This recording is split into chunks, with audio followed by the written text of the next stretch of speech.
Hello दोस्तों, कैसे हैं आप लोग। तो ये वीडियो उन लोगों के लिए जिनको एयर ट्रैवल करना है, स्पेशली अनलॉक 3 के बाद।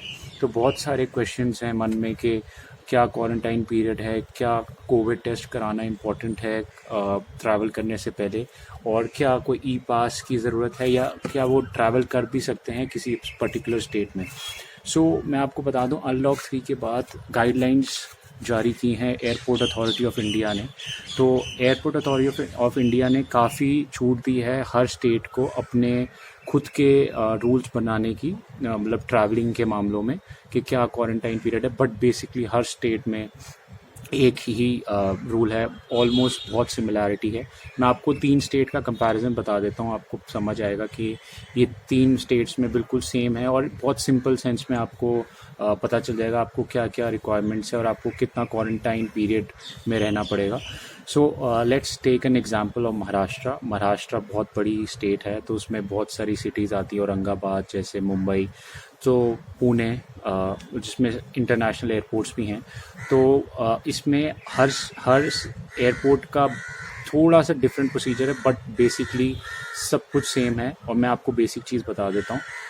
अगर आप इंटरनेशनल स्टूडेंट हैं, इंटरनेशनल ट्रैवलर हैं जो बाहर से आ रहे हैं इंडिया में, तो आपको 14 डेज़ का क्वारंटाइन पीरियड टोटल रहना पड़ेगा, क्वारंटीन में रहना पड़ेगा। उसमें 7 डेज़ का जो है वो इंस्टीट्यूशनल क्वारंटीन होगा, जिसमें आपको या तो गवर्नमेंट फैसिलिटी में रहना पड़ेगा, या तो पेड होटल्स हैं जो गवर्नमेंट द्वारा आपको लिस्ट मिलती है, उसमें आप पेड रह सकते हैं इफ़ यू कैन अफोर्ड। और जो डोमेस्टिक ट्रैवलर्स हैं जो मुंबई में आते हैं, उनको भी 14 डेज़ के लिए रहना पड़ेगा, बट वो 14 डेज़ वो होम क्वारंटीन में रह सकते हैं, अगर उनको अपना रेजिडेंट का एड्रेस पहले ही देना पड़ेगा। और स्पेसिफिकली अगर आप बहुत कम देर के लिए ट्रैवल कर रहे हैं मुंबई में, जैसे मैं मुंबई की बात कर रहा हूँ, आप 5 दिन के लिए आ रहे हैं, अगर आप अपनी ऑनवर्ड और अराइवल और डिपार्चर की दोनों आप अपनी बुकिंग दे देते हैं उनको, तो आपको 7 डेज़ का क्वारंटाइन नहीं रहना पड़ेगा, क्योंकि आप 2 दिन में वापस जा रहे हैं या 3 दिन में वापस जा रहे हैं। और जो भी गवर्नमेंट एम्प्लॉयज़ हैं जो ट्रैवल कर रहे हैं किसी गवर्नमेंट पर्पसेस, आई थिंक उन लोगों को भी कोई नहीं देना पड़ता, बट डिपेंड करता है कि वो उनके पास प्रूफ है। अगर वो गवर्नमेंट स्टाफ मेंबर्स हैं और वो किसी काम से जा रहे हैं, तो उन लोगों को क्वारंटीन में नहीं रहना पड़ता।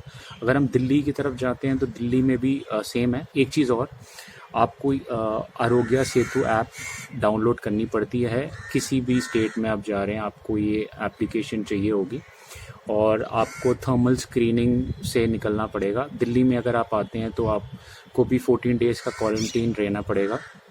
दिल्ली में अगर आप इंटरनेशनल ट्रैवल बाहर से आ रहे हैं तो आपको 14 डेज़ का रहना पड़ेगा, उसमें 7 दिन का इंस्टीट्यूशनल और 7 दिन का आपको होम क्वारंटीन नेसेसरी है, रिक्वायर्ड है। अगर आप नहीं करते तो आपको पनिशमेंट पेनल्टी भी हो सकती है, बहुत सीवियर, क्योंकि ये आप अपने आप को नहीं दूसरों को भी रिस्क में डालते हैं।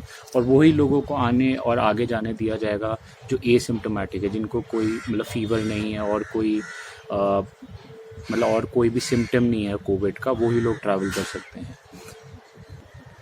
गाइस, अगर हम दिल्ली की बात करें तो दिल्ली में भी सेम क्राइटेरिया है। आपको 14 डेज़ का क्वारंटीन इंटरनेशनल डोमेस्टिक दोनों में ही रहना पड़ता है। इंटरनेशनल में आपको 7 दिन का, मैंने जैसे बोला, कॉन्स्टिट्यूशनल, और 7 दिन का आपको होम क्वारंटीन रहना पड़ता है। एंड उसके अलावा आपको थर्मल स्क्रीनिंग से दोनों तरफ, आपको जब आप किसी भी एयरपोर्ट में जाते हैं और वापस उतरते हैं, आपको दोनों जगह थर्मल स्क्रीनिंग से निकलना पड़ेगा। और उसके अलावा अभी तक किसी भी स्टेट में मैंने नहीं देखा कोविड स्पेसिफिक टेस्ट करवाना पड़ता है, ऐसा कोई भी नहीं स्टेट है। बट आपको मैं जो लिस्ट दूंगा, आप उसमें एक बार स्पेसिफिक अपने स्टेट की रिक्वायरमेंट्स देख सकते हैं। It's a very simple article, and if you have any questions you can comment in the comment section, so I can answer within 24 hours. And guys, please stay safe. अभी भी Covid गया नहीं है, तो please wear a mask, ठीक है, और हाथ धोइए please. Have a nice day and take care.